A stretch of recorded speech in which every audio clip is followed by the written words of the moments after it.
Hi friends, आज के video में हम लोग बात करेंगे कि स्ट्रैटेजी का कितना इम्पोर्टेंस होता है किसी भी कॉम्पिटिटिव एग्जाम्स में। इस चीज़ को समझते हैं एक लाइव एग्जांपल के थ्रू। फॉर एग्जांपल, दो बच्चे पेपर दे रहे हैं और मैं एग्जामिनर हूँ। दो बच्चे हैं राम और श्याम। मैंने राम को और श्याम को 1 घंटे के लिए एक क्वेश्चन पेपर दिया। 100 मार्क का पेपर था। राम को आए 50 मार्क्स, श्याम को आए 80 मार्क्स। अब मैं एग्जामिनर हूँ, मैं थोड़ा सा क्यूरियस हूँ, तो मैंने क्या किया, थोड़ा सा एक वेरिएशन किया।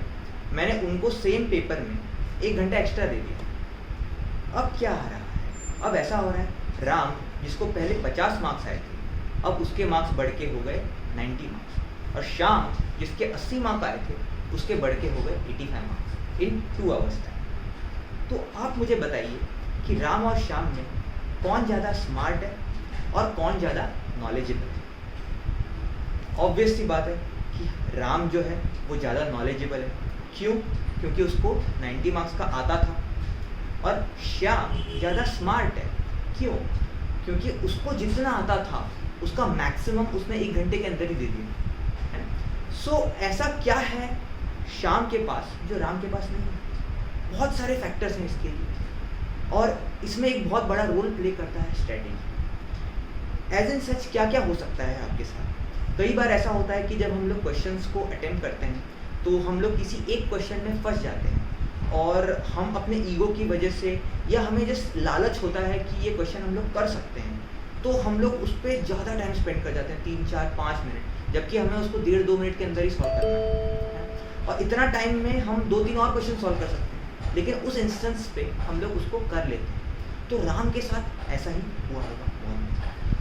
दूसरा एक चीज़ क्या हो सकता है कि राम की एक्चुअल में कैलकुलेशन स्पीड स्लो हो, या क्वेश्चन को सॉल्व करने की स्पीड स्लो हो, या फिर ऐसा हो सकता है कि राम की जो स्ट्रैटेजी है वही गलत हो। यानी ऐसा हो सकता है कि अगर क्वेश्चन पेपर में अगर 50 क्वेश्चन है तो राम वो क्वेश्चन पे टाइम ही ना दे पाए जो उसको क्वेश्चंस बहुत आसानी से आते थे। तो श्याम ने क्या किया, श्याम का स्पीड बेटर है, श्याम का एफिशिएंसी बेटर है, और श्याम को पता है कि कौन सा क्वेश्चन करना है और कौन सा क्वेश्चन छोड़ना है। यानी उसने सारे के सारे वो क्वेश्चंस कर लिए जो उसको पक्का आते थे, है ना। एक भी क्वेश्चन उससे ये नहीं छूटा जो उसको आता था, बट जस्ट बिकॉज वो देख नहीं पाया उस क्वेश्चन को, या उस क्वेश्चन तक पहुंच नहीं पाया, इसलिए वो उस क्वेश्चन को नहीं कर पाया, है ना। और उसने किसी भी क्वेश्चन पे फिजूल का टाइम वेस्ट नहीं किया जिसपे वो कॉन्फिडेंट नहीं था कि वो उस क्वेश्चन को कर सकता है। तो इसके लिए 1-2 टिप्स मैं आपको यहाँ पे दे देता हूँ कि हम लोग क्या कर सकते हैं।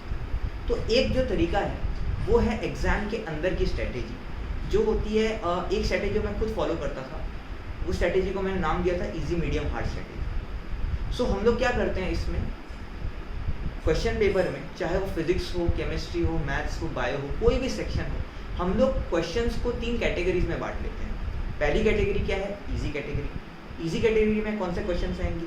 इजी कैटेगरी में वही क्वेश्चंस आएंगे जिसको या तो मैं इंस्टेंटेनियसली सॉल्व कर सकता हूँ, यानी अगर केमिस्ट्री का कोई डायरेक्ट क्वेश्चन है जो हमें या तो पता है या तो हमें नहीं पता है, या फिर कोई डायरेक्ट फार्मूला बेस्ड क्वेश्चन है जो मैं 1 सेकंड में लगा लूँगा और लाइक विदिन 30 सेकंड्स में उसका आंसर निकालूंगा, श्योर शॉर्ट क्वेश्चन, उसको हम लोग ईजी कैटेगरी में डालेंगे। मीडियम कैटेगरी क्या होती है? मीडियम कैटेगरी वो होती है जिसमें वो क्वेश्चंस होते हैं जिसमें हमें कॉन्फिडेंस तो है कि इसको मैं स्ट्रगल करूँगा तो इसको कर पाऊँगा, बट इसमें हो सकता है टाइम थोड़ा सा ज़्यादा लग जाए, या फिर क्वेश्चन देख के नहीं लग रहा कि एग्जैक्टली कैसे करना है, लेकिन ये पता है कि मैं इस क्वेश्चन को कर सकता हूँ। और तीसरी कैटेगरी होती है हार्ड क्वेश्चंस की, जिसमें देख के ही पल्ले नहीं पड़ रहा कि ये क्वेश्चन है क्या, या फिर इतना डिफिकल्ट है कि करने में बहुत टाइम लगने वाला है।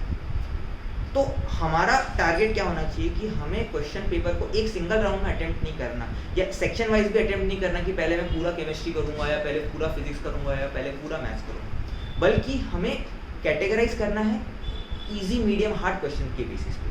तो फर्स्ट राउंड जो आएगा वो हमारा इजी क्वेश्चंस का है। यानी अगर मैं पहला सेक्शन केमिस्ट्री अटेम्प्ट करता हूँ तो मैंने पहले सारे वो क्वेश्चंस अटेम्प्ट कर दिए जो इजी थे मेरे लिए, फिर मैंने फिजिक्स के इजी कर लिए, फिर मैंने मैथ्स के कर लिए। इससे क्या होगा, थोड़ा सा ज़्यादा टाइम लगेगा क्योंकि मैंने वो क्वेश्चन भी पढ़ लिए जो मैं अटेम्प्ट नहीं करूँ, लेकिन इससे सबसे बड़ा एडवांटेज ये हो रहा है कि ऐसा एक भी क्वेश्चन नहीं छूटेगा जो मेरे को आता था, बट जस्ट बिकॉज मैंने उस क्वेश्चन को देखा नहीं, इसलिए मैं उस क्वेश्चन को कर नहीं पाया। तो हमारे क्या होंगे, सारे इजी क्वेश्चन आपके होंगे।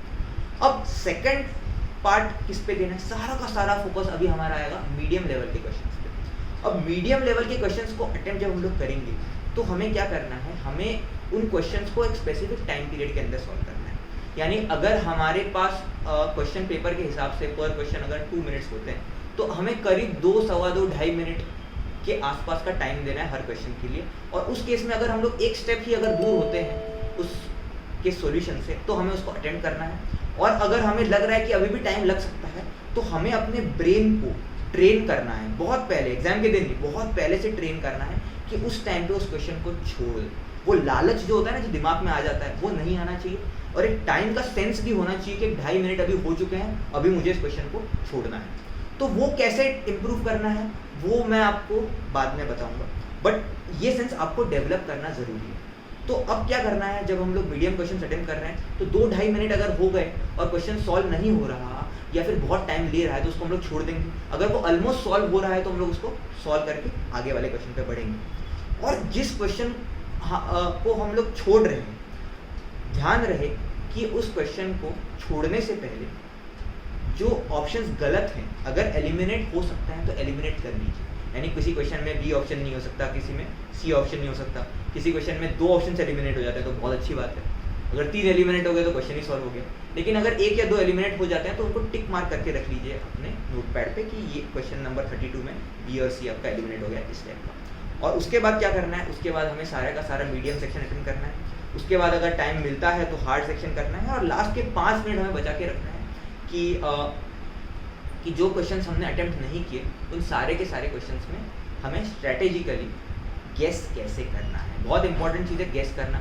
गेस करना अभी के कॉम्पिटिटिव एग्जाम्स में बहुत ही बड़ा एडवांटेज है।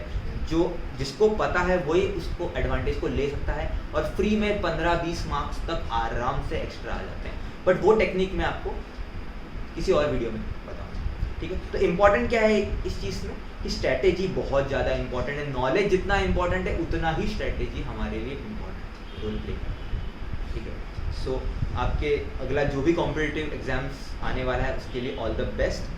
और अगर कोई भी डाउट हो, अगर आपको अपनी स्पीड इंप्रूव करनी हो, कैलकुलेशन स्पीड इंप्रूव करनी हो, स्ट्रैटेजी में आपको और हेल्प चाहिए हो, पर्सनलाइज हेल्प चाहिए हो, तो आप मुझे कांटेक्ट कर सकते हैं नीचे डिस्क्रिप्शन में।